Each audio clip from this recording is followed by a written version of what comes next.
ಪ್ರೀತಿಯ ವಿದ್ಯಾರ್ಥಿಗಳೇ, ಎಲ್ಲರಿಗೂ ನಮಸ್ಕಾರಗಳು. ಈ ದಿನ ನಾನು ನಿಮಗೆ ಚತುರ್ವಿಧ ವರ್ಗೀಕರಣಗಳನ್ನು ಹೇಳಲಿಕ್ಕೆ ತಿಳಿಸಲಿಕ್ಕೆ ಇಷ್ಟಪಡ್ತೇನೆ.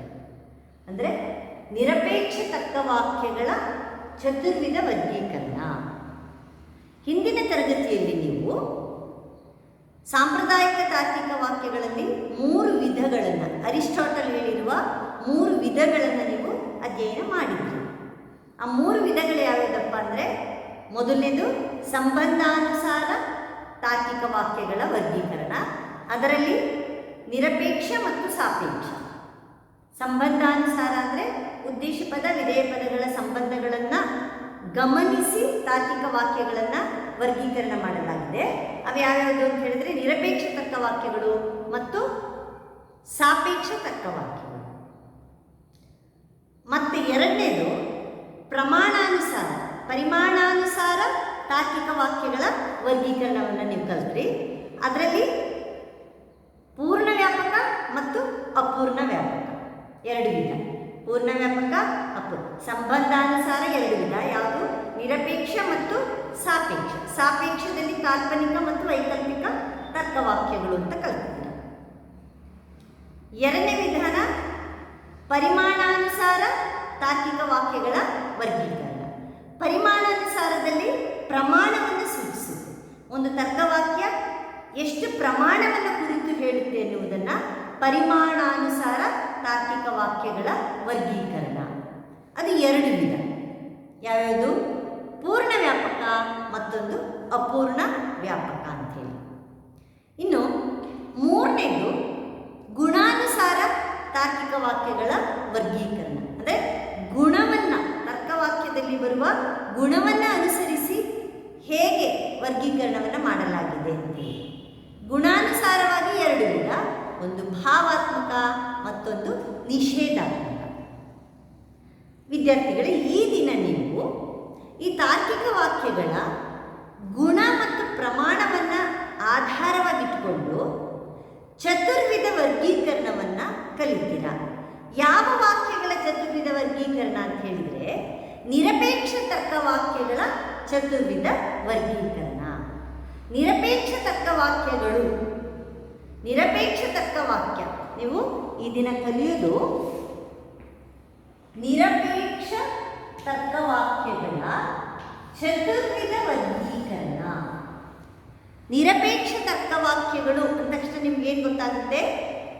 ನಿರಪೇಕ್ಷ ತರ್ಕವಾಕ್ಯ ಎಂದರೇನು ಅಂದರೆ, ಯಾವ ತಾರ್ಕಿಕ ವಾಕ್ಯಗಳಲ್ಲಿ ಉದ್ದೇಶ ಪದ ಮತ್ತು ವಿಧೇಯ ಪದಗಳ ನಡುವೆ ಯಾವುದೇ ಷರತ್ತುಗಳನ್ನು, ಉಪಾಧಿಗಳನ್ನು ಅವಲಂಬಿಸದೆ ನೇರವಾಗಿ ಒಂದು ವಿಚಾರವನ್ನು, ಒಂದು ವಿಷಯವನ್ನು ತಿಳಿಸುವಂತಿದ್ದರೆ, ಪ್ರತಿಪಾದಿಸುವಂತಿದ್ದರೆ ಅಂತಹ ತರ್ಕವಾಕ್ಯಗಳನ್ನು ನಾವು ನಿರಪೇಕ್ಷ ಅಥವಾ ನಿರುಪಾಧಿಕ ತಾರ್ಕಿಕ ವಾಕ್ಯಗಳು ಅಂತ ಹೇಳಿ ಕರೀತೇವೆ. ಈ ನಿರಪೇಕ್ಷ ತಾರ್ಕಿಕ ವಾಕ್ಯಗಳಲ್ಲಿ ನಾವು ಮುಖ್ಯವಾಗಿ 4 ವಿಧವನ್ನು ಗುರುತಿಸಿದ್ದೇವೆ. ಆ 4 ವಿಧಗಳನ್ನು ಯಾವ್ಯಾವುದು ಅಂತ ಹೇಳಿದರೆ, ಅಂದರೆ ಅದನ್ನೇ ನಾವು ಚತುರ್ವಿಧ ವರ್ಗೀಕರಣ ಅಂತ ಕರೀತೀವಿ. ಚತುರ್ವಿಧ ವರ್ಗೀಕರಣ ಅಂತ ಯಾಕೆ ಹೇಳ್ತೀವಿ? 4 ವಿಧದ ತರ್ಕವಾಕ್ಯಗಳನ್ನು ನಾವಿಲ್ಲಿ ಅಭ್ಯಾಸ ಮಾಡ್ತೀವಿ, ಕಲಿತೀವಿ, ತಿಳ್ಕೊತೀವಿ ಅಲ್ವಾ? ಆ 4 ವಿಧದ ತರ್ಕವಾಕ್ಯಗಳು ಯಾವುದು ಅಂತ ಹೇಳಿದರೆ, ಮೊದಲನೇದು ಪೂರ್ಣ ವ್ಯಾಪಕ ಭಾವಾತ್ಮಕ. ಪೂರ್ಣ ವ್ಯಾಪಕ ಭಾವಾತ್ಮಕ. ಎರಡನೇದು ಪೂರ್ಣ ವ್ಯಾಪಕ ನಿಷೇಧಾತ್ಮಕ. ಮೂರನೇದು ಅಪೂರ್ಣ ವ್ಯಾಪಕ ಭಾವಾತ್ಮಕ. 4ನೇದು ಅಪೂರ್ಣ ವ್ಯಾಪಕ ನಿಷೇಧಾತ್ಮಕ. ಹೀಗೆ 4 ವಿಧದ ತಾರ್ಕಿಕ ವಾಕ್ಯಗಳನ್ನು ವಿಂಗಡಣೆ ಮಾಡಿರುವುದನ್ನು ನಾವು ನೋಡ್ತೇವೆ. ಅಂದರೆ ನಿರಪೇಕ್ಷ ತಾರ್ಕಿಕ ವಾಕ್ಯಗಳಲ್ಲಿ, ನಿರಪೇಕ್ಷ ತರ್ಕವಾಕ್ಯ ಎಂದರೆ ಉದ್ದೇಶ ಪದ ವಿಧೇಯ ಪದಗಳ ನಡುವೆ ಯಾವುದೇ ಉಪಾಧಿಗಳನ್ನು, ಅಂದರೆ ಯಾವುದೇ ಕಂಡೀಷನ್ಸ್ ಇರಲ್ಲ, ಯಾವುದೇ ಉಪಾಧಿಗಳನ್ನು ಅವಲಂಬಿಸದೆ ನೇರವಾಗಿ ಒಂದು ವಿಚಾರವನ್ನು ನಾವು ತಿಳಿಯುವಂಥದ್ದನ್ನು ನಿರಪೇಕ್ಷ ತಾರ್ಕಿಕ ವಾಕ್ಯಗಳು. ಉದಾಹರಣೆ, ಎಲ್ಲ ಮಾನವರು ಮರ್ತ್ಯರು, ಎಲ್ಲ ಮರಗಳು ಹಸಿರಾಗಿವೆ. ಇದನ್ನು ನಾವು ಪೂರ್ಣ ವ್ಯಾಪಕ ಅಥವಾ ನಿರಪೇಕ್ಷ ತರ್ಕ. ಮಲ್ಲಿಗೆ ಬಿಳಿಯಾಗಿದೆ. ನೇರವಾಗಿ ಒಂದು ವಿಚಾರವನ್ನು, ಒಂದು ವಿಷಯವನ್ನು ತಿಳಿಯುವುದನ್ನು, ಕಲಿಯುವುದನ್ನು ನಾವಿಲ್ಲಿ ನಿರಪೇಕ್ಷ ತರ್ಕವಾಕ್ಯ ಅಂತ ಹೇಳ್ತೀವಿ. ನಿರಪೇಕ್ಷ ತರ್ಕವಾಕ್ಯದಲ್ಲಿ ನಾವು 4 ವಿಧವನ್ನು ನೋಡ್ತೇವೆ.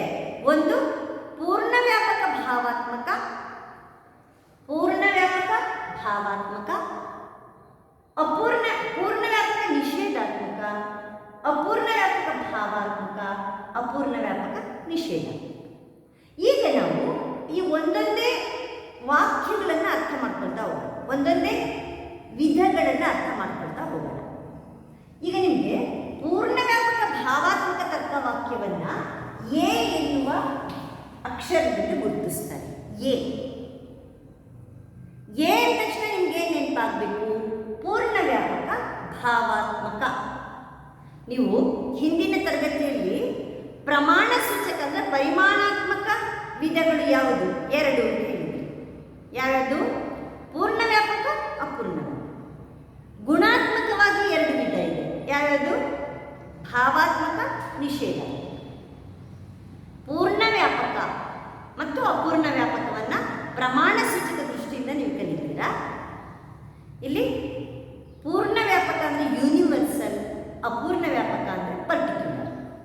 ಇನ್ನು ಗುಣದ ದೃಷ್ಟಿಯಿಂದ ಭಾವಾತ್ಮಕ, ನಿಷೇಧಾತ್ಮಕ. ಭಾವಾತ್ಮಕ ಅಂದರೆ ಅಫರ್ಮೇಟಿವ್, ನಿಷೇಧಾತ್ಮಕ ಅಂದರೆ ನೆಗೆಟಿವ್. ಇಲ್ಲಿ ಈ 4 ಆಧಾರವಾಗಿ ಇಟ್ಕೊಂಡು ಅಂದರೆ 2 ಪ್ರಮಾಣ ಸೂಚಕ, 2 ಗುಣಸೂಚಕ ಪದಗಳನ್ನು ಅಥವಾ ವಿಚಾರಗಳನ್ನು ನಾವು ಆಧಾರವಾಗಿಟ್ಕೊಂಡು 4 ವಿಧದ ತರ್ಕವಾಕ್ಯಗಳನ್ನು ರಚಿಸ್ತೇವೆ. ಆ 4 ವಿಧದ ತರ್ಕವಾಕ್ಯಗಳಿಗೆ ನಿಮಗೆ ಸುಲಭವಾಗಿ ನೆನಪಿರಲಿ ಅಂತ ಹೇಳಿ ಅದಕ್ಕೆಲ್ಲ ಒಂದೊಂದು ಅಕ್ಷರಗಳ ಮೂಲಕ ಗುರುತಿಸ್ತಾ ಹೋಗ್ತೀವಿ, ಅಕ್ಷರಗಳ ಮೂಲಕ ತಿಳಿಸ್ತಾ ಹೋಗ್ತೀವಿ. ಮೊದಲನೇದು ಪೂರ್ಣ ವ್ಯಾಪಕ ಭಾವಾತ್ಮಕ ಎ ಅಂತ ಕರಿತೀವಿ. ಇನ್ನು ಎರಡನೇದು ಇ ಅಂದರೆ ಪೂರ್ಣ ವ್ಯಾಪಕ ನಿಷೇಧಾತ್ಮಕ. ಪೂರ್ಣ ವ್ಯಾಪಕ ನಿಷೇಧಾತ್ಮಕವನ್ನು ಇ ಎನ್ನುವ ಅಕ್ಷರದಿಂದ, ಸಂಕೇತದಿಂದ ಗುರುತಿಸ್ತೇವೆ. ಮೂರನೇದು ಎ ಇ ಐ. ಐ ಅಂತ ಹೇಳಿದ ತಕ್ಷಣ ನಿಮ್ಗೆ ಏನು ನೆನಪಾಗುತ್ತೆ? ಅಪೂರ್ಣ ವ್ಯಾಪಕ ಭಾವಾತ್ಮಕ. ಅಪೂರ್ಣ ವ್ಯಾಪಕ ಭಾವಾತ್ಮಕ ಅಂದರೆ ಐ ಎನ್ನುವ ಅಕ್ಷರದಿಂದ ನಾವು ಗುರುತಿಸ್ತೇವೆ. ಇನ್ನು 4ನೇದು ಓ ಅಂತ ಯಾವುದು ಕರಿತೀವಿ? ಅಪೂರ್ಣ ವ್ಯಾಪಕ ನಿಷೇಧಾತ್ಮಕ. ಅಪೂರ್ಣ ವ್ಯಾಪಕ ನಿಷೇಧಾತ್ಮಕವನ್ನು ಓ ಎನ್ನುವ ಅಕ್ಷರದಿಂದ ಗುರುತಿಸ್ತೇವೆ. ಅಲ್ಲಿಗೆ A E I O. A ಅಂದರೆ ಪೂರ್ಣ ವ್ಯಾಪಕ ಭಾವಾತ್ಮಕ, ಇ ಅಂದರೆ ಪೂರ್ಣ ವ್ಯಾಪಕ ನಿಷೇಧಾತ್ಮಕ, ಐ ಅಂದರೆ ಅಪೂರ್ಣ ವ್ಯಾಪಕ ಭಾವಾತ್ಮಕ, ಓ ಅಂದರೆ ಅಪೂರ್ಣ ವ್ಯಾಪಕ ನಿಷೇಧಾತ್ಮಕ. ಇವುಗಳನ್ನು ನಾವು ಚತುರ್ವಿಧ ವರ್ಗೀಕರಣ ಅಂತ ಕರಿತೀವಿ. ಈ 4 ವಿಧಗಳು ಮುಂದಿನ ನಿಮ್ಮ ಎಲ್ಲ ಪಾಠಗಳಿಗೆ ಬಹಳ ಮಹತ್ವವಾದವು. ಹಾಗಾಗಿ ಈ 4ನ್ನು ನಾನು ಮತ್ತೆ ಹೇಳ್ತಾ ಇದ್ದೀನಿ, ಪುನಃ ಕಲಿಸ್ತಾ ಇದ್ದೀನಿ.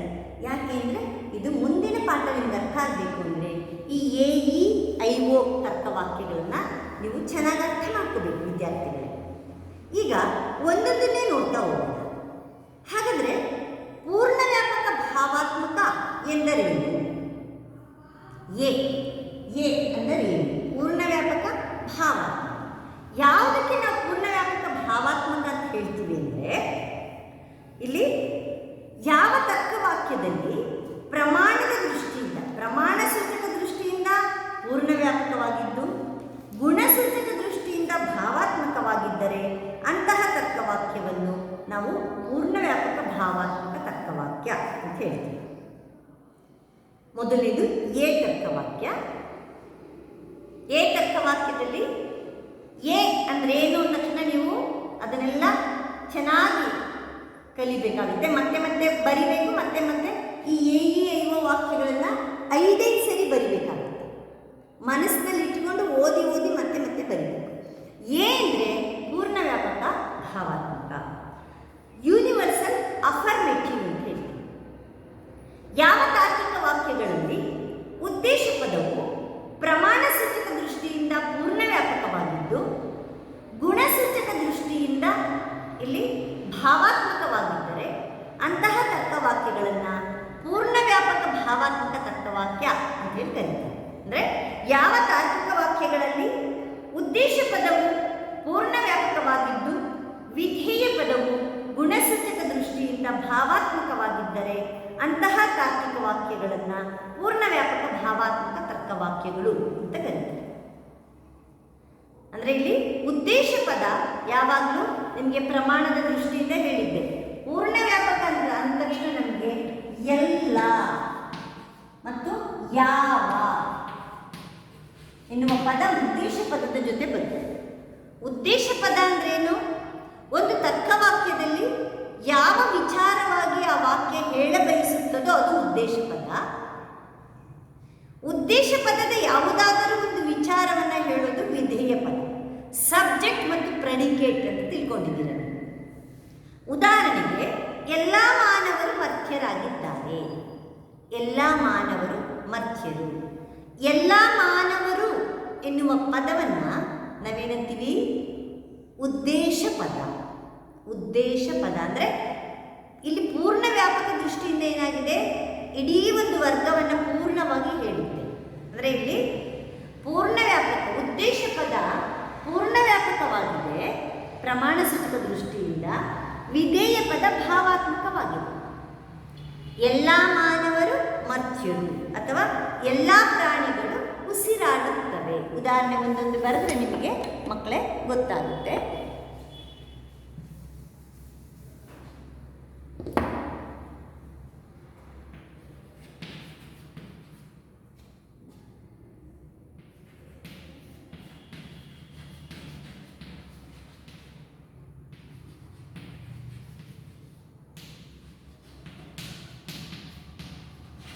ಇಲ್ಲಿ ಎಲ್ಲ ಪ್ರಾಣಿಗಳು ಉಸಿರಾಡುತ್ತವೆ. ಇಲ್ಲಿ ನಿಮಗೆ ಅಳಿಸಿ ಪೂರ್ತಿ ಬರುತ್ತೆ ಒಂದೊಂದೇ. ಈಗ ಈ 4 ತಿಳ್ಕೊಂಡಿದ್ದೀರಲ್ಲ. ಎ ಅಂದರೆ ಪೂರ್ಣ ವ್ಯಾಪಕ ಭಾವಾತ್ಮಕ, ಇ ಅಂದರೆ ಪೂರ್ಣ ವ್ಯಾಪಕ ನಿಷೇಧ, ಐ ಅಂದರೆ ಅಪೂರ್ಣ ವ್ಯಾಪಕ ಭಾವಾತ್ಮಕ, ಓ ಅಂದರೆ ಅಪೂರ್ಣ ವ್ಯಾಪಕ ನಿಷೇಧಾತ್ಮಕ. ಈಗ ಒಂದೊಂದೇ ವಾಕ್ಯವನ್ನು ನಿಮಗೆ ತಿಳಿಸ್ತಾ ಹೋದರೆ, ಉದಾಹರಣೆ ಸಹಿತ ಹೇಳಿದರೆ ಸುಲಭವಾಗಿ ಅರ್ಥ ಆಗುತ್ತೆ. ಎ ಅಂದರೆ ಪೂರ್ಣ ವ್ಯಾಪಕ ಭಾವಾತ್ಮಕ.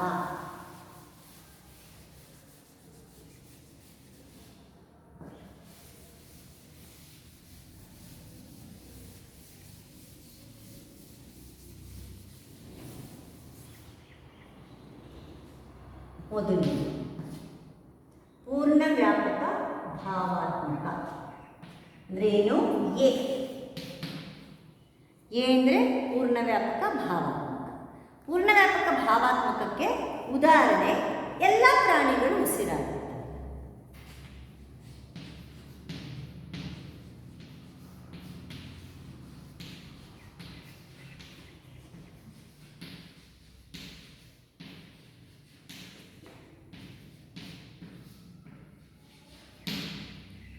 ಎಲ್ಲ ಪ್ರಾಣಿಗಳು ಉಸಿರಾಡುತ್ತವೆ ಅಥವಾ ಎಲ್ಲ ಮಾನವರು ಮರ್ತ್ಯರಾಗಿದ್ದಾರೆ.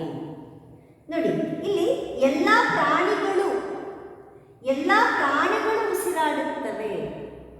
ಪ್ರಮಾಣ ಸೂಚಕ ದೃಷ್ಟಿಯಿಂದ ಇದು ಉದ್ದೇಶ ಪದ ಸಬ್ಜೆಕ್ಟ್, ಇದು ಪ್ರೆಡಿಕೇಟ್. ಪ್ರಮಾಣ ಸೂಚಕ ದೃಷ್ಟಿಯಿಂದ ಯಾವ ವಾಕ್ಯ ಪೂರ್ಣ ವ್ಯಾಪಕವಾಗಿದ್ದು ಅಂದರೆ ಎಲ್ಲ ಯಾವ ಎನ್ನುವ ಪದ ಉದ್ದೇಶ ಪದದ ಜೊತೆ ಬರುತ್ತೆ. ಉದ್ದೇಶ ಪದದ ಜೊತೆಗೆ ಎಲ್ಲ ಯಾವ ಅಂದರೆ ಉದ್ದೇಶ ಪದ ಪ್ರಮಾಣ ಸೂಚಕ ದೃಷ್ಟಿಯಿಂದ ಪೂರ್ಣ ವ್ಯಾಪಕವಾಗಿರುತ್ತೆ. ಎಲ್ಲರಿಗೂ ಅನ್ವಯ ಆಗುವಂತಹ ವಾಕ್ಯ ಆಗಿರುತ್ತೆ. ಪ್ರಮಾಣ ಸೂಚಕ ದೃಷ್ಟಿಯಿಂದ ಪೂರ್ಣ ವ್ಯಾಪಕವಾಗಿದ್ದು ವಿಧೇಯ ಪದ ಗುಣಸೂಚಕ ದೃಷ್ಟಿಯಿಂದ ಭಾವಾತ್ಮಕವಾಗಿರುತ್ತೆ. ಇದು ಭಾವಾತ್ಮಕವಾಗಿದೆ, ಭಾವಾತ್ಮಕ ತರ್ಕವಾಕ್ಯ. ಎಲ್ಲ ಪ್ರಾಣಿಗಳು ಉಸಿರಾಡುತ್ತವೆ ಅನ್ನೋದು ವಿಧೇಯ ಪದ. ಈ ವಾಕ್ಯ ಪ್ರಾಣಿಗಳನ್ನು ಕುರಿತು ಹೇಳ್ತಾ ಇದೆ. ಯಾವ ವಿಚಾರವನ್ನು ಕುರಿತು ಒಂದು ವಾಕ್ಯದಲ್ಲಿ ಹೇಳಬಯಸುತ್ತಿದ್ದೋ ಅದು ಉದ್ದೇಶ ಪದ. ಉದ್ದೇಶ ಪದದ ಯಾವುದೋ ಒಂದು ವಿಚಾರವನ್ನು ಹೇಳ್ತಾ ಇದೆ. ಪ್ರಾಣಿಗಳು ಉಸಿರಾಡುತ್ತವೆ ಅಂತ ಹೇಳ್ತಾ ಇದೆ. ಹಾಗಾಗಿ ಇದು ವಿಧೇಯ ಪದ. ಮೊದಲನೇದೀಗ ನಿಮಗೆ ಎ ತರ್ಕವಾಕ್ಯ ಗೊತ್ತಾಯಿತು. ಎ ಅಂದರೆ ಪೂರ್ಣ ವ್ಯಾಪಕ ಭಾವಾತ್ಮಕ. ಪೂರ್ಣ ವ್ಯಾಪಕ ಭಾವಾತ್ಮಕ ಅಂದರೆ ಏನಪ್ಪ ಅಂದರೆ, ಯಾವ ತಾರ್ಕಿಕ ವಾಕ್ಯಗಳಲ್ಲಿ ಪ್ರಮಾಣ ಸೂಚಕ ದೃಷ್ಟಿಯಿಂದ ಪೂರ್ಣ ವ್ಯಾಪಕವಾಗಿದ್ದು, ಅಂದರೆ ಉದ್ದೇಶ ಪದ ಪ್ರಮಾಣ ಸೂಚಕ ದೃಷ್ಟಿಯಿಂದ ಪೂರ್ಣ ವ್ಯಾಪಕವಾಗಿದ್ದು, ಗುಣಸೂಚಕ ದೃಷ್ಟಿಯಿಂದ ಭಾವಾತ್ಮಕವಾಗಿದ್ದರೆ ಅಂತಹ ತರ್ಕವಾಕ್ಯವನ್ನು ನಾವು ಪೂರ್ಣ ವ್ಯಾಪಕ ಭಾವಾತ್ಮಕ ಅಥವಾ ಎ ತರ್ಕವಾಕ್ಯ ಅಂತ ಹೇಳಿ ಕರೀತೀವಿ. ಇನ್ನು ಎರಡನೇ ತರ್ಕ ಉದಾಹರಣೆ, ಎಲ್ಲ ಮಾನವರು ಸಂಗೀತ ಪ್ರಿಯರು ಅಥವಾ ಎಲ್ಲ ಮರಗಳು ಹಸಿರಾಗಿದೆ, ಎಲ್ಲ ಯಾವ ಮಾನ, ಹೀಗೆ ಎಲ್ಲ ಯಾವ ಎನ್ನುವ ಪದ ಬಂದರೆ ಅದನ್ನು ನಾವು ಪೂರ್ಣ ವ್ಯಾಪಕ ಭಾವಾತ್ಮಕ ಅಂದರೆ ಗುಣದ ದೃಷ್ಟಿಯಿಂದ ನಿಮ್ಗೆ ಹಿಂದಿನ ತರಗತಿಯಲ್ಲಿ ಹೇಳಿದ್ವಿ. ಪ್ರಮಾಣ ಸೂಚಕದಲ್ಲಿ ಎರಡು ವಿಧ, ಪೂರ್ಣ ವ್ಯಾಪಕ, ಅಪೂರ್ಣ ವ್ಯಾಪಕ. ಪೂರ್ಣ ವ್ಯಾಪಕ ಅಂದರೆ ಇಡೀ ವರ್ಗವನ್ನು ಸೂಚಿಸುತ್ತೆ. ಅಪೂರ್ಣ ವ್ಯಾಪಕ ಅಂದರೆ ಯಾವುದೋ ಕೆಲವು ಭಾಗವನ್ನು, ಪರ್ಟಿಕ್ಯುಲರ್ ಆಗಿ ಕೆಲವು ವಿಚಾರಗಳನ್ನು ಹೇಳಿದರೆ ಅದನ್ನು ನಾವು ಅಪೂರ್ಣ ವ್ಯಾಪಕ. ಭಾವಾತ್ಮಕ ಅಂದರೆ ಒಂದು ತರ್ಕವಾಕ್ಯದಲ್ಲಿ ಯಾವುದಾದರೂ ವಿಚಾರದ ಅಸ್ತಿತ್ವ ಇರುವಿಕೆಯನ್ನು ಹೇಳಿದರೆ ಭಾವಾತ್ಮಕ ಅಂತ ಹೇಳ್ತೀವಿ. ಇಲ್ಲದಿರುವಿಕೆಯನ್ನು ಹೇಳಿದರೆ ಅದನ್ನು ನಾವು ನಿಷೇಧಾತ್ಮಕ ಅಂತ ಹೇಳ್ತೀವಿ. ವಿದ್ಯಾರ್ಥಿಗಳೇ, ಈಗ ನಿಮಗೆ ಪೂರ್ಣ ವ್ಯಾಪಕ ಭಾವಾತ್ಮಕ ಅಂದರೆ ಏನು ಅಂತ ಗೊತ್ತಾಯಿತು. ಪ್ರಮಾಣ ಸೂಚಕ ದೃಷ್ಟಿಯಿಂದ ಪೂರ್ಣ ವ್ಯಾಪಕವಾಗಿದ್ದು ಗುಣದ ದೃಷ್ಟಿಯಿಂದ ಭಾವಾತ್ಮಕವಾಗಿದ್ದರೆ ಅದನ್ನು ಪೂರ್ಣ ವ್ಯಾಪಕ ಭಾವಾತ್ಮಕ ತರ್ಕವಾಕ್ಯ, ಎ ತರ್ಕವಾಕ್ಯ ಅಂತ ಹೇಳಿ ಕರೀತೀವಿ.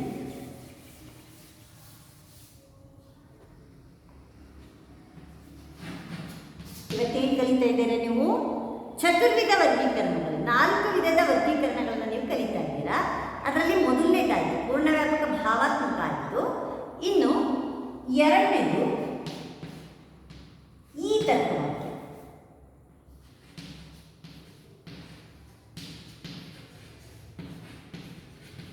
ಪೂರ್ಣ ವ್ಯಾಪಕ ನಿಷೇಧಾತ್ಮಕ.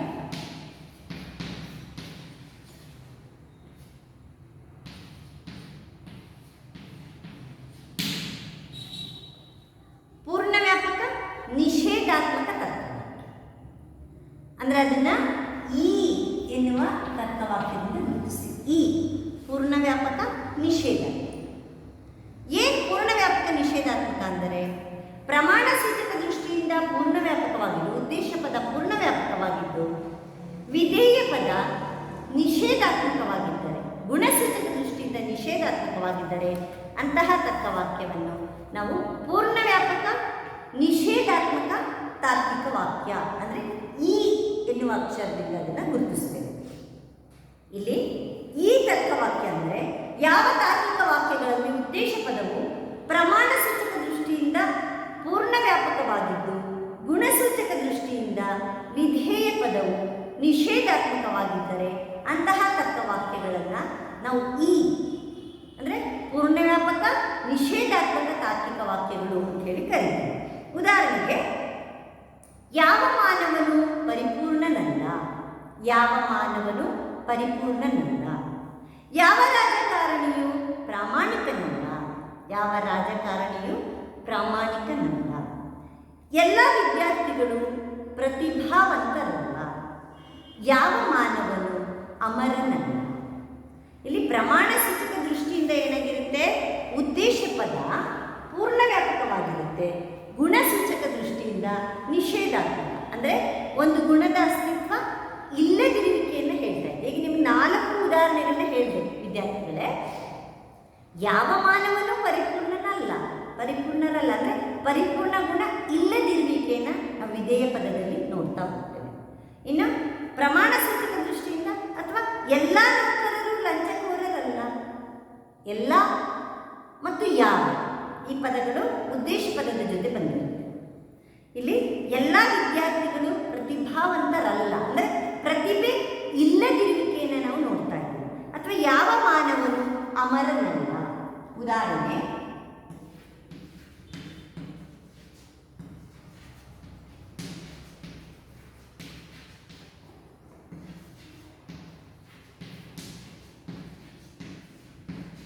ಅಮರನಲ್ಲ. ಯಾವ ಮಾನವನು ಅಮರನಲ್ಲ ಅಥವಾ ಯಾವ ಮಾನವರು ಅಂತ ಬೇಕಾದ್ರೂ ಬರೀಬೋದು ಏಕವಚನದಲ್ಲಿ. ಯಾವ ಮಾನವರು ಅಮರರಲ್ಲ. ಇನ್ನೊಂದು ಎಲ್ಲ ವಿದ್ಯಾರ್ಥಿಗಳು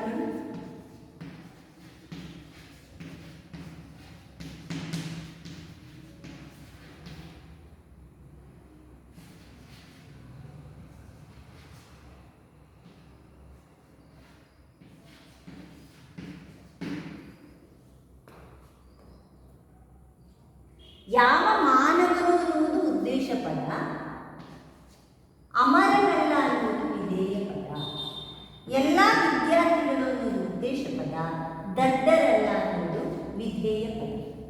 ಸಬ್ಜೆಕ್ಟ್ ಮತ್ತು ಪ್ರೆಡಿಕೇಟ್ ನೋಡಿ. ಯಾವ ಮಾನವನು ಅಂದರೆ ಪ್ರಮಾಣ ಸೂಚಕ ದೃಷ್ಟಿಯಿಂದ ಎಲ್ಲ ಮಾನವರು ಅಥವಾ ಯಾವುದೇ ಮಾನವ.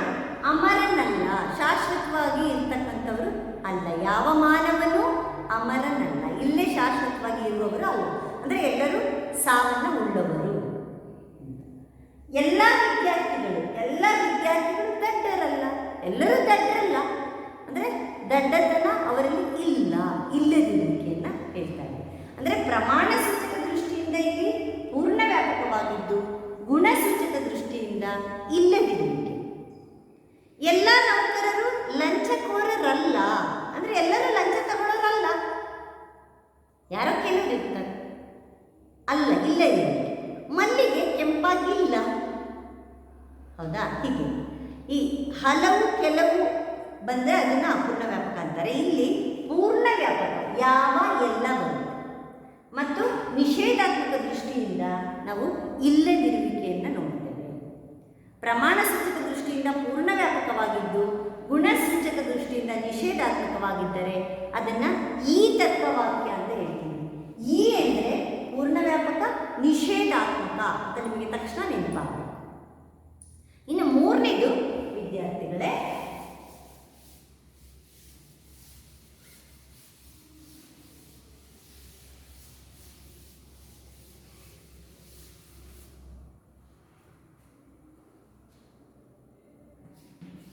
ಐತರ್ಕವಾಕ್ಯ. ಐತರ್ಕವಾಕ್ಯ ಅಂದರೆ ಐ ಅಂದ ತಕ್ಷಣ ನಿಮ್ಗೆ ಏನು ನೆನಪಾಗಬೇಕು? ಅಪೂರ್ಣ ವ್ಯಾಪಕ ಭಾವಾತ್ಮಕ. ಅಪೂರ್ಣ ವ್ಯಾಪಕ ಭಾವಾತ್ಮಕ.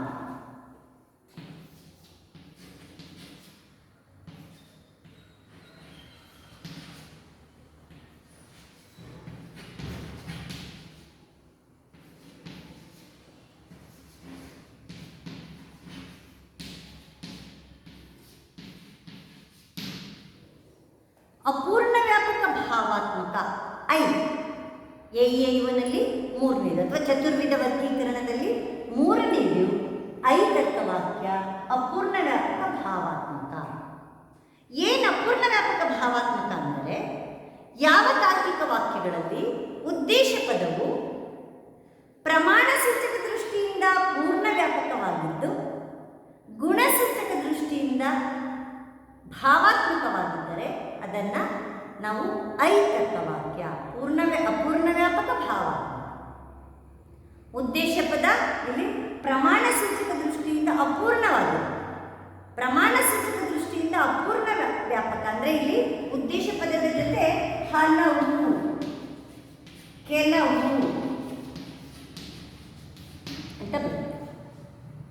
ಪ್ರಮಾಣ ಸೂಚಕ ದೃಷ್ಟಿಯಿಂದ ಕೆಲವೇ ವಿಷಯವನ್ನು, ಅಂದರೆ ಒಂದು ಕ್ಷೇತ್ರದ ಒಂದು ವರ್ಗದ ಭಾಗಶಃ, ಅಂದರೆ ಕೆಲವು ಅಂಶಗಳನ್ನು ಪರ್ಟಿಕ್ಯುಲರ್ ಆಗಿ ಕೆಲವನ್ನ ಮಾತ್ರ ಹೇಳಿದೆ, ಯೂನಿವರ್ಸಲ್ ಆಗಿ ಹೇಳೋದು. ಉದಾಹರಣೆ, ಕೆಲವು ವಿದ್ಯಾರ್ಥಿಗಳು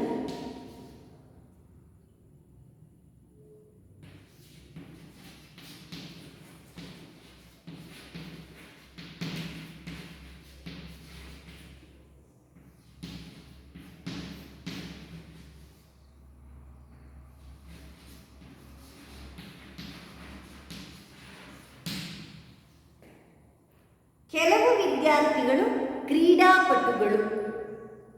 ಕೆಲವು ವಿದ್ಯಾರ್ಥಿಗಳು ಕ್ರೀಡಾಪಟುಗಳು.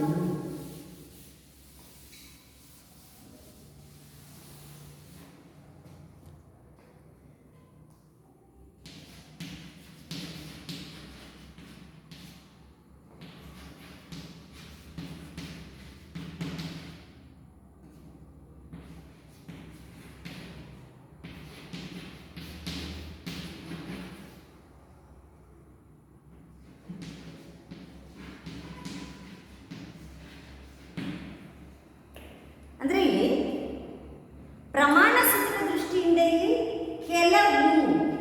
ಕೆಲವು ಅಥವಾ ಹಲವು ಅಂತ ಹೇಳ್ತೀವಿ. ಪ್ರಮಾಣ ಸೂಚಕ ದೃಷ್ಟಿಯಿಂದ ಕೆಲವೇ ವಿದ್ಯಾರ್ಥಿಗಳನ್ನು ನಾವು ಹೇಳ್ತೇವೆ. ಕೆಲವು ವಿದ್ಯಾರ್ಥಿಗಳು ಕ್ರೀಡಾಪಟುಗಳು, ಎಲ್ಲ ವಿದ್ಯಾರ್ಥಿಗಳು ಅಂತ ಹೇಳ್ತಿಲ್ಲ. ಆದ್ದರಿಂದ ಇದು ಅಪೂರ್ಣ ವ್ಯಾಪಕ ಭಾವಾತ್ಮಕ, ಅಂದರೆ ಆಟ ಆಡೋದಕ್ಕೆ ಇಷ್ಟಪಡುವ ವಿದ್ಯಾರ್ಥಿಗಳು, ಕ್ರೀಡೆಯ ಮನೋಭಾವನೆ ಅವರಲ್ಲಿ ಇದೆ ಅಂತ ಆಗುತ್ತೆ. ಭಾವಾತ್ಮಕ. ಕೆಲವು ವಿದ್ಯಾರ್ಥಿಗಳು ಕ್ರೀಡಾಪಟುಗಳಾಗಿದ್ದಾರೆ, ಆಟ ಆಡಲಿಕ್ಕೆ ಇಷ್ಟಪಡುವ ಗುಣ ಅವರಲ್ಲಿ ಇರುವಿಕೆಯನ್ನ ಭಾವಾತ್ಮಕ ಅಂತ ಹೇಳ್ತಾರೆ. ವಿದ್ಯಾರ್ಥಿಗಳಿಗೆ ಐತರ್ಕ ವಾಕ್ಯ. ಐತರ್ಕ ವಾಕ್ಯದಲ್ಲಿ ಪ್ರಮಾಣ ಸೂಚಕ ದೃಷ್ಟಿಯಿಂದ ಉದ್ದೇಶ ಪದವು ಅಪೂರ್ಣ ವ್ಯಾಪಕವಾಗಿದ್ದು, ಗುಣಸೂಚಕ ದೃಷ್ಟಿಯಿಂದ ವಿಧೇಯ ಪದವು ಭಾವಾತ್ಮಕವಾಗಿದ್ದರೆ ಅಂತಹ ತರ್ಕವಾಕ್ಯವನ್ನು ನಾವು ಅಪೂರ್ಣ ವ್ಯಾಪಕ ಭಾವಾತ್ಮಕ ತರ್ಕವಾಕ್ಯ ಎಂದರೆ ಐತರ್ಕವಾಕ್ಯ. ಚತುರ್ವಿಧ ವರ್ಗೀಕರಣದಲ್ಲಿ ಮೂರನೆಯದು ಅಪೂರ್ಣ ವ್ಯಾಪಕ ಭಾವನಾತ್ಮಕ. ಪ್ರಮಾಣ ಸೂಚಕ ದೃಷ್ಟಿಯಿಂದ ಕೆಲವು ಹಲವನ್ನು ಮಾತ್ರ ಹೇಳಿದೆ, ಅಪೂರ್ಣವಾಗಿ. ಗುಣಸೂಚಕ ದೃಷ್ಟಿಯಿಂದ ವಿಧೇಯ ಪದ ಏನು ಹೇಳುತ್ತೆ? ಭಾವಾತ್ಮಕ, ಇರುವಿಕೆಯನ್ನು ಹೇಳುತ್ತೆ. ಒಂದು ವಿಚಾರದ, ಒಂದು ವಿಷಯದ ಯಾವುದಾದರೂ ಅಸ್ತಿತ್ವ, ಇರುವಿಕೆಯನ್ನು ಹೇಳಿದರೆ ಅದನ್ನು ನಾವೇನಂತ ಹೇಳ್ತೀವಿ? ಅಪೂರ್ಣ ವ್ಯಾಪಕ ಭಾವಾತ್ಮಕ ತಾರ್ಕಿಕ ವಾಕ್ಯ ಅಂತ ಹೇಳಿ. ಇನ್ನು ಕೊನೆಯದು ಮತ್ತು ನಾಲ್ಕನೇದು ಮಕ್ಕಳೇ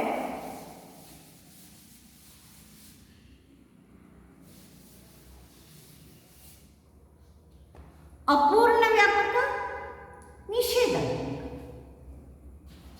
ಅಂದರೆ ನಾಲ್ಕನೇದು ಓ ತತ್ವ. ಓ ತತ್ವವಾಕ್ಯದಲ್ಲಿ ನಾವು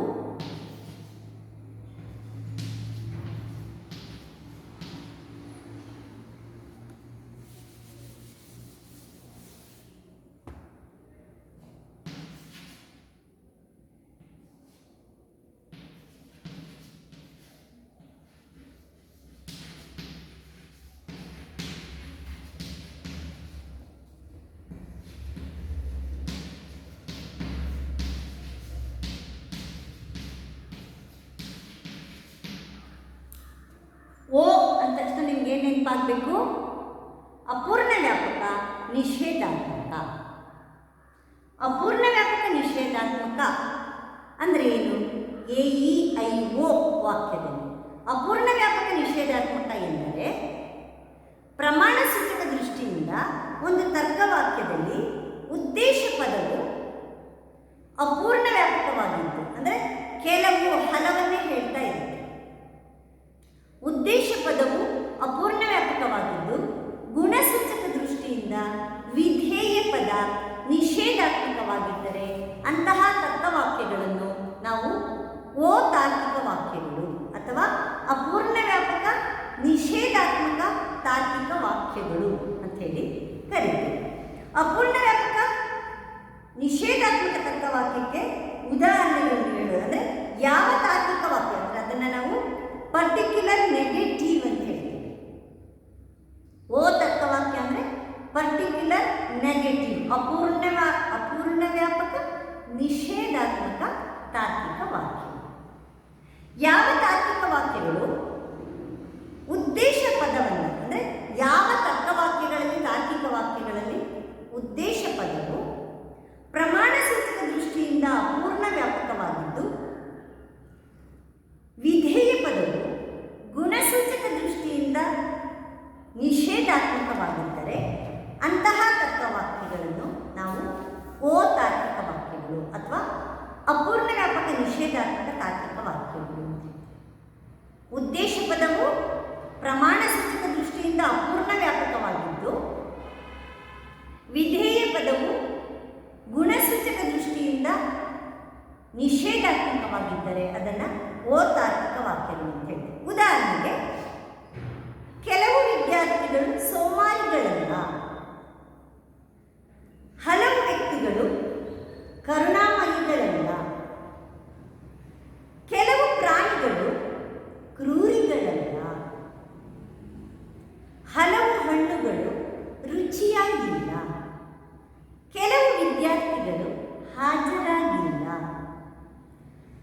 ಕೆಲವು ವಿದ್ಯಾರ್ಥಿಗಳು ಸೋಮಾರಿಗಳಲ್ಲ.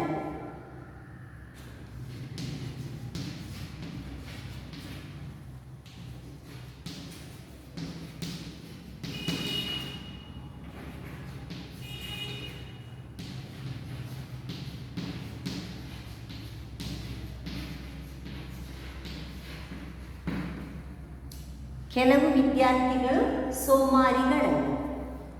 ಅಥವಾ ಹಲವು ವ್ಯಕ್ತಿಗಳು ಸಂಗೀತ ಪ್ರಿಯರಲ್ಲ.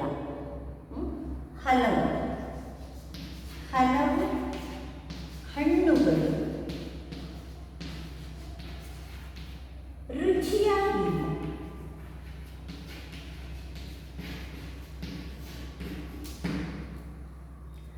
ಇಲ್ಲಿ ಪ್ರಮಾಣ ಸೂಚಕ ದೃಷ್ಟಿಯಿಂದ ಉದ್ದೇಶ ಪದ ನೋಡಿ. ಇಲ್ಲಿ ಉದಾಹರಣೆ ಕೆಲವು ವಿದ್ಯಾರ್ಥಿಗಳು ಸೋಮಾರಿಗಳಲ್ಲ ಅಂದರೆ ಉದ್ದೇಶ ಪದ ವಿದ್ಯಾರ್ಥಿಗಳು ಅನ್ನೋದು ಉದ್ದೇಶ ಪದ.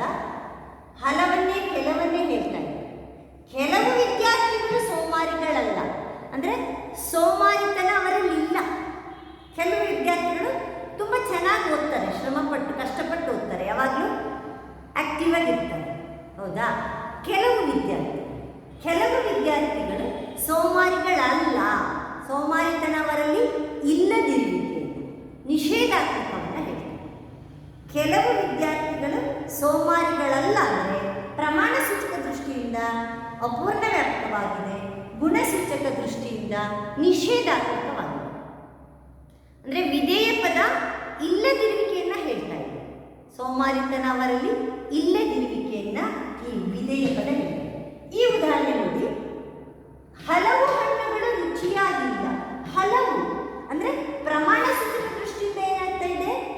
ಕೆಲವೇ ಹಣ್ಣುಗಳು, ಎಲ್ಲರೂ ಕೆಲವು ಹಣ್ಣುಗಳು ರುಚಿಯಾಗಿ ಇಲ್ಲದಿರುವಿಕೆಯನ್ನು ಹೇಳ್ತಾ ಇದೆ. ರುಚಿ ಗುಣ ಅದರಲ್ಲಿ ಇಲ್ಲ. ಕೆಲವು ಹಣ್ಣುಗಳು ಸಿಹಿಯಾಗಿಲ್ಲ ಅಥವಾ ರುಚಿಯಾಗಿಲ್ಲ. ಪ್ರಮಾಣ ಸೂಚಕ ದೃಷ್ಟಿಯಿಂದ ಉದ್ದೇಶ ಪದ ಸಬ್ಜೆಕ್ಟ್ ಅಪೂರ್ಣ ವ್ಯಾಪಕವಾಗಿದ್ದು ವಿಧೇಯ ಪದ ಪ್ರೆಡಿಕೇಟ್ ಏನಾಗಿದೆ? ನಿಷೇಧಾತ್ಮಕವಾಗಿದೆ, ಇಲ್ಲದಿರುವಿಕೆಯನ್ನು ಹೇಳ್ತಾ ಇದೆ. ಅಂದರೆ ಓ ತಾರ್ಕಿಕ ವಾಕ್ಯ ಅಂದರೆ ಓ ಅಂದ ತಕ್ಷಣ ನಿಮ್ಗೆ ಏನು ನೆನಪಾಗಬೇಕು? ಓ ಅಂದರೆ ಪ್ರಮಾಣ ಸೂಚಕ ದೃಷ್ಟಿಯಿಂದ ಉದ್ದೇಶ ಪದ ಅಪೂರ್ಣ ವ್ಯಾಪಕವಾಗಿದ್ದು ಗುಣಸೂಚಕ ದೃಷ್ಟಿಯಿಂದ ವಿಧೇಯ ಪದ ನಿಷೇಧಾತ್ಮಕವಾಗಿದ್ದರೆ ಅಂತಹ ತಾರ್ಕಿಕ ವಾಕ್ಯಗಳನ್ನು ನಾವು ಅಪೂರ್ಣ ವ್ಯಾಪಕ ನಿಷೇಧಾತ್ಮಕ ತಾರ್ಕಿಕ ವಾಕ್ಯ ಅಂದರೆ ಓ ತಾರ್ಕಿಕ ವಾಕ್ಯ ಅಂತ ಹೇಳ್ತೀವಿ. ವಿದ್ಯಾರ್ಥಿಗಳೇ, ಈ ದಿನ ನೀವು ಚತುರ್ವಿಧ ವರ್ಗೀಕರಣವನ್ನು ಅರ್ಥ ಮಾಡ್ಕೊಂಡಿದ್ದೀರಿ. ಏನು ಚತುರ್ವಿಧ ವರ್ಗೀಕರಣ ಅಂದರೆ ಈಗಾಗಲೇ ಬೋರ್ಡ್ ಮೇಲೆ 4 ಬರೆದಿದ್ದೀನಿ. ಯಾವುದು? ಎ, ಇ, ಐ, ಓ. ಇನ್ನೊಮ್ಮೆ ನಾನು ತಿಳಿಸ್ತೇನೆ. ಚತುರ್ವಿಧ ವರ್ಗೀಕರಣ ಅಂದ ತಕ್ಷಣ ನಿಮಗೆ ನೆನಪಾಗಬೇಕು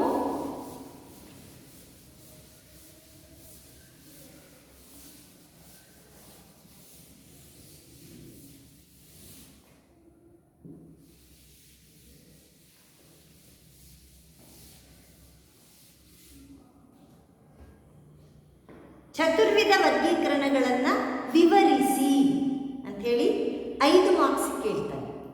ಚತುರ್ವಿಧ ವರ್ಗೀಕರಣ ಅಂದ ತಕ್ಷಣ ನಿಮಗೆ A, E, I, O. A, E, I, ಓ.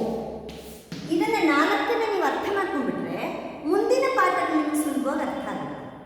ಮುಂದೆ ನಿಮಗೆ ಪದಗಳ ವರ್ಗೀಕರಣ ಬರುತ್ತೆ. ಮತ್ತು ಚೌಕದ ಮೂಲಕ, ಚಚ್ಚೌಕದ ಮೂಲಕ ತಾರ್ಕಿಕ ವಾಕ್ಯಗಳ ವಿಂಗಡಣೆ ಬರುತ್ತೆ. ಮತ್ತು ಅನುಮಾನ ಪಾಠ ಕ್ರಿಯೆ ಇದರಲ್ಲಿ ಬರುತ್ತೆ. ನಿಮಗೆ ಅದಕ್ಕೆಲ್ಲ ನಿಮಗೆ ಬೇಸಿಕ್ ಇದು.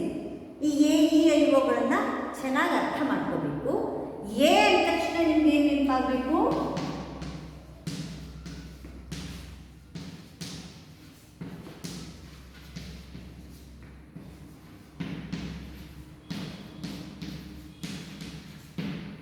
ಎ ಅಂದ ತಕ್ಷಣ ಪೂರ್ಣ ವ್ಯಾಪಕ ಭಾವಾತ್ಮಕ. ಇ ಅಂದ ತಕ್ಷಣ ಪೂರ್ಣ ವ್ಯಾಪಕ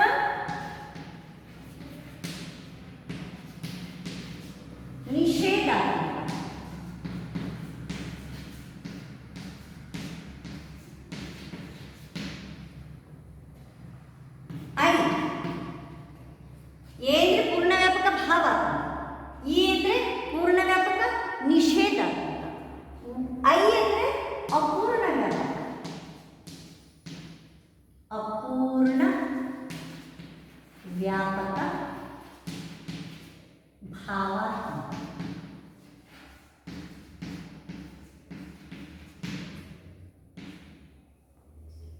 ಐ ಅಂದರೆ ಅಪೂರ್ಣ ವ್ಯಾಪಕ ಭಾವಾತ್ಮಕ. ಓ ಅಂದರೆ ಅಪೂರ್ಣ ವ್ಯಾಪಕ ನಿಷೇಧಾತ್ಮಕ. AEIO ಎಂದು 4 ವಿಧದ ತಾರ್ಕಿಕ ವಾಕ್ಯಗಳನ್ನು ನಾವು ಚತುರ್ವಿಧ ವರ್ಗೀಕರಣ ಅಂತ ಹೇಳಿ ಕರೀತೇವೆ. ಚತುರ್ವಿಧ ವರ್ಗೀಕರಣ ಯಾವ ತಾರ್ಕಿಕ ವಾಕ್ಯಗಳಲ್ಲಿ ಕಂಡುಬರುತ್ತೆ ಅದು ಮುಖ್ಯವಾಗಿ ನಿಮಗೆ ಗೊತ್ತಿರಬೇಕು. ಯಾವುದು? ಈ ನಿರಪೇಕ್ಷ ತರ್ಕವಾಕ್ಯಗಳು.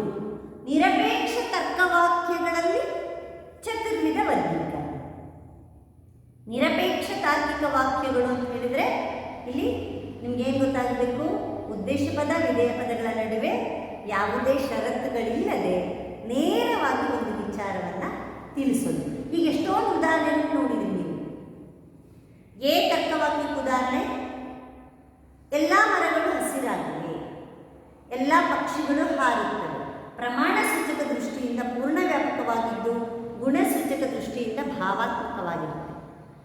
ಎಲ್ಲ ವಿದ್ಯಾರ್ಥಿಗಳು ಒಳ್ಳೆಯವರು ಅಂದರೆ ಇರುವಿಕೆಯನ್ನು ಹೇಳುವುದು. ಪೂರ್ಣ ವ್ಯಾಪಕ ಭಾವಾತ್ಮಕ. ಪೂರ್ಣ ವ್ಯಾಪಕ ನಿಷೇಧಾತ್ಮಕ ಅಂದರೆ ಕೆಲವು ವಿದ್ಯಾರ್ಥಿಗಳು ಹಾಜರಾಗಿಲ್ಲ, ಕೆಲವು ಮಾನವರು ದಯಾವಂತರಲ್ಲ. ಇಲ್ಲಿ ಪೂರ್ಣ ವ್ಯಾಪಕ. ಪೂರ್ಣ ವ್ಯಾಪಕ ಅಂದ ತಕ್ಷಣ ನಿಮ್ಗೆ ಏನು ಗೊತ್ತಾಗಬೇಕು? ಯಾವ ಎಲ್ಲ ಅಂತ ನೆನಪಾಗಬೇಕು. ಪೂರ್ಣ ವ್ಯಾಪಕ ಭಾವಾತ್ಮಕ ಅಂದರೆ ಎಲ್ಲ ಮರಗಳು ಹಸಿರಾಗಿವೆ. ನಿಷೇಧಾತ್ಮಕ ಅಂದ ತಕ್ಷಣ ಯಾವ ಮಾನವನೂ ಅಮರನಲ್ಲ. ಹೌದಾ? ಪ್ರಮಾಣ ಸೂಚಕ ದೃಷ್ಟಿಯಿಂದ ಪೂರ್ಣ ವ್ಯಾಪಕವಾಗಿದ್ದು ಗುಣಸೂಚಕ ದೃಷ್ಟಿಯಿಂದ ನಿಷೇಧಾತ್ಮಕವಾಗಿದ್ದರೆ ಅದನ್ನು ಪೂರ್ಣ ವ್ಯಾಪಕ ನಿಷೇಧಾತ್ಮಕ. ಇನ್ನು ಮೂರನೇದು ಅಪೂರ್ಣ ವ್ಯಾಪಕ ಭಾವಾತ್ಮಕ. ಕೆಲವು ವಿದ್ಯಾರ್ಥಿಗಳು ಕ್ರೀಡಾಪಟುಗಳಾಗಿದ್ದಾರೆ. ಕೆಲವು ವಿದ್ಯಾರ್ಥಿಗಳಿಗೆ ಆಟ ಆಡೋಕ್ಕೆ ಇಷ್ಟ, ಕೆಲವು ವಿದ್ಯಾರ್ಥಿಗಳು ಕ್ರೀಡಾಪಟುಗಳು ಆಗಿದ್ದಾರೆ. ಇರುವಿಕೆಯನ್ನು ಹೇಳಿ. ಇನ್ನು ತರ್ಕವಾಕ್ಯದಲ್ಲಿ ಪ್ರಮಾಣ ಸೂಚಕ ದೃಷ್ಟಿಯಿಂದ ಅಪೂರ್ಣ ವ್ಯಾಪಕವಾಗಿದ್ದು ಗುಣಸೂಚಕ ದೃಷ್ಟಿಯಿಂದ ನಿಷೇಧಾತ್ಮಕವಾಗಿದೆ.